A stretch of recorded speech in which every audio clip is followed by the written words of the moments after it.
আসসালামু আলাইকুম বন্ধুগণ। আপনারা ভালো আছেননি? আজ জান্না করে একটা আঁকি দেখামো মিনি পেন্টিং।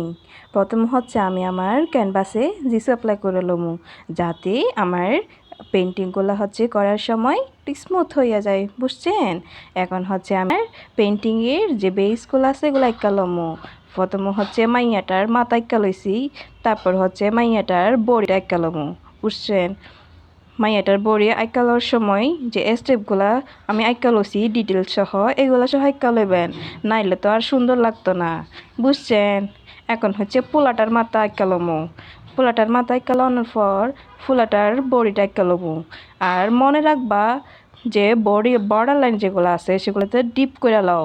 ডিপ করে না লইলে যে কালার অ্যাপ্লাই করবা সেই সময় হচ্ছে কালারগুলা বাইরে যাইতে পারে, তখন যে চারিদিকে হয়ে গেলে আমাকেও পেন্টিং সুন্দর লাগবো না। তাই যে বর্ডার লাইনগুলো আছে সেগুলো ডিপ করে লেবা। এখন হচ্ছে পোলাটার বড়ি আঁকা লইলাম, এখন বর্ডার লাইনগুলো ডিপ করে লমু। ডিপ করে লওয়ার পরে তারপরে হচ্ছে কি আমরা আমাদের কালারগুলো অ্যাপ্লাই করে লমু। চলো কালার অ্যাপ্লাই করে লই। এখন হচ্ছে কালারগুলো অ্যাপ্লাই করে লই। কালারগুলো অ্যাপ্লাই করে লওয়ার পরে সুন্দর করে আমরা ডিপ লাইনগুলো আরেকটু ডিপ করে দিব, যাতে হচ্ছে একটু আকর্ষণীয় লাগে, বুঝছেন? আচ্ছা, এখন হচ্ছে ডিটেলসগুলো দিয়ে লমু যাতে আরও আকর্ষণীয় লাগে।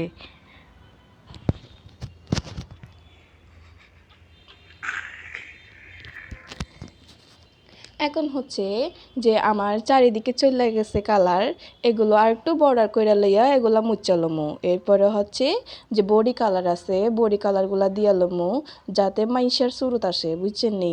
এখন হচ্ছে পোলাটার মাথায় চুলের কালার দিয়া লইতাছি। চুলের কালার দেওয়ার পরা এখন আমার হইতেছে কি চুলের কালার দেওয়া শেষ হয়ে গেছে।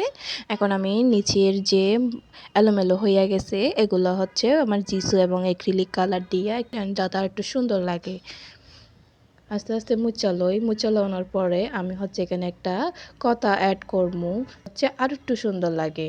আমি এখানে বোল্ড পেন দিয়ে কথাটা আঁকতাছি, কারণ অ্যাক্রিলিক কালার দিয়ে আঁকন যাইব না, যাই, বুঝছেন?